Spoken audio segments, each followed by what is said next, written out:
प्यारे दोस्तों, आज की इस वीडियो में हम आपको एक ऐसी बदकार औरत के बारे में बताने वाले हैं कि जब उसका शोहर घर से बाहर चला जाता तो वो नौजवान लड़के को बुलाकर जिनाकारी किया करती थी। और जब उसके शोहर को उस पर शक हो गया तो उसने कैसे अपने मकरो फरेब के जाल से अपने आप को बचाया, इसको जानकर आप एकदम दंग रह जाएंगे। तो दोस्तों, ये वाकया कहां का है और कैसे पेश आया, आप इसको जानने के लिए इस वीडियो को आखिर तक जरूर देखते रहे। और दोस्तों, आपसे एक छोटी सी गुजारिश भी करेंगे कि आप इस वीडियो को एक लाइक जरूर करें और आपने चैनल को सब्सक्राइब नहीं किया है तो चैनल को भी जरूर सब्सक्राइब कर लें, क्योंकि हम आपके लिए बहुत ही प्यारी प्यारी वीडियोस लाते रहते हैं। प्यारे दोस्तों, बनी इसराइल में एक पहाड़ था। वहां के लोग उस पहाड़ पर जाकर कस्में खाया करते थे। यानी कि जब किसी का कोई मसला फंसता और उसको कसम खाने की जरूरत पड़ती तो उस पहाड़ पर ले जाकर कसम खाई जाती थी। उनका मानना था कि इस पहाड़ पर जो भी शख्स झूठी कसम खाएगा तो वो अपाहिज बन जाएगा, यानी कि या तो अंधा बन जाएगा या गूंगा या फिर लंगड़ा या लूला बन जाएगा। लोग उस पहाड़ को बहुत पाक मानते थे और उस पर कस्में खिलाया करते थे। जो उस पर जाकर कसम खा लेता था, लोग उसको सच्चा समझते थे। और इसी मोहल्ले में एक शादीशुदा औरत भी थी। वो औरत बहुत ही ज्यादा खूबसूरत और हसीन थी। जितनी वो औरत बाहर से खूबसूरत और हसीन थी, उतनी ही ज्यादा अंदर से बदतरीन और बेवफा औरत थी। उस औरत का शोहर जब घर से बाहर चला जाता काम करने के लिए, तो वो औरत एक नौजवान लड़के को बुलाकर बदकारी और जिनाकारी किया करती थी और अपने शोहर से बेवफाई किया करती थी। इस तरह से उसका शोहर हर रोज काम करने के लिए बाहर जाता और जैसे ही उसका शोहर काम करने के लिए बाहर चला जाता, वैसे ही वो औरत उस नौजवान लड़के को अपने घर में बुलाकर बदकारी किया करती थी। एक रोज ऐसा हुआ कि उसका शोहर जब काम पर चला गया तो ये औरत उस नौजवान लड़के को बुलाकर बदकारी और जिनाकारी करने लगी। लेकिन उसके शोहर का उस दिन बहुत कम काम था और वो वापस घर जल्द ही लौटने लगा।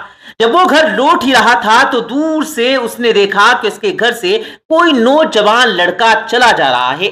उस लड़के को उसने पीछे से देख लिया था और फिर वो अपने घर पहुंचा तो देखा कि उसकी बीवी की हालत भी कुछ ठीक नहीं लग रही थी। उसने एक दिन अपनी बीवी से कहा कि मुझे तुम्हारे ऊपर शक है कि तुम किसी दूसरे मर्द से जिनाकारी करती हो।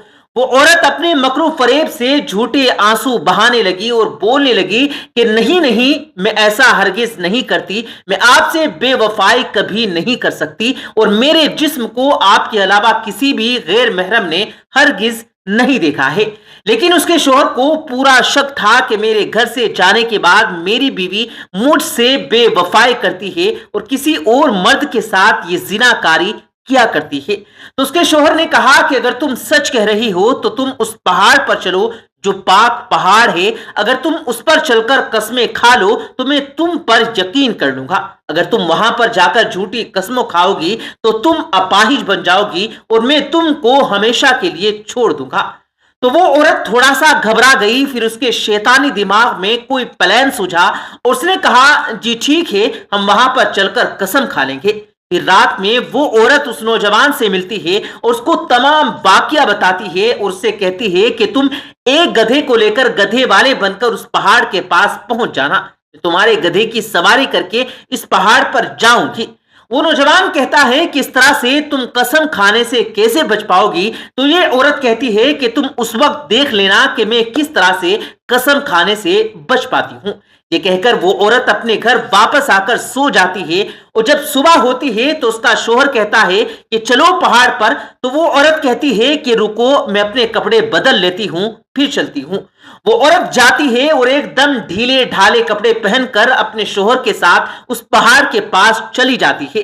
जब पहाड़ के पास जाती है तो उस पर चलते चलते वो ड्रामा करने लगती है और गिर जाती है और कहती है कि मैं अब थक गई हूं, मैं ऊपर अब नहीं चल सकती। तुम ऐसा करो कि वहां पर वो दूर गधा वाला खड़ा है, तुम उसकी सवारी कर लो, मैं उस गधे पर बैठकर ऊपर चलकर कसम खा लूंगी। तो उसका आदमी बोलता है ठीक है और वो जाता है, उस गधे वाले को तय करता है।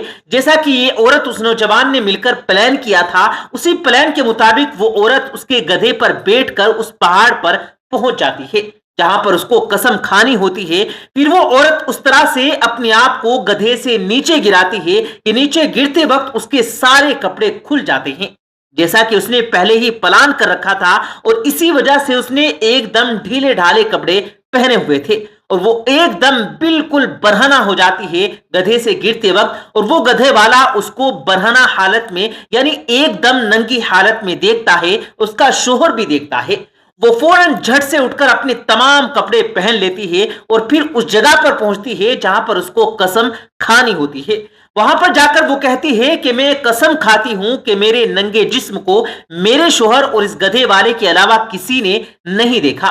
उसका शोहर एकदम मुतमईन हो जाता है और वो सोचता है कि इस गधे वाले ने तो धोखे से मेरी बीवी का नंगा जिस्म देख लिया, वरना मेरी बीवी ने तो कसम खा ली है, और वो एकदम मुतमईन हो जाता है। और फिर उस औरत की इसी तरह से जिनाकारी बदकारी चालू रहती है।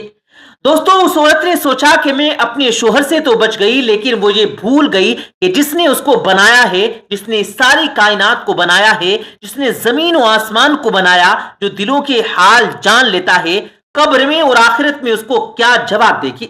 ऐसे लोगों का आखिरत में और कब्र में बहुत बुरा अंजाम होता है। वो भूल जाते हैं कि हमारा मालिक, हमारा बनाने वाला, हमारा रब हमें देख रहा है। वो पोशीदा चीजों को भी जानता है, वो दिलों के हालों को भी जानता है। जो आप नहीं बोलते, जो आप सिर्फ सोचते हैं, वो रब उसको भी जान लेता है। उसके नबी पाक सल्लल्लाहु अलैहि वसल्लम ने फरमाया है कि ऐसा करने वाली औरत जहन्नुम में सीनों के बल गिराई जाएगी। तो दोस्तों, मक्र और फरेब की जाल से हम दुनिया वालों की नजरों से तो बच सकते हैं, लेकिन अल्लाह और उसके रसूल की नजरों से हरगिज नहीं बच सकते, जो पोशीदा चीजों को भी जान लेते हैं।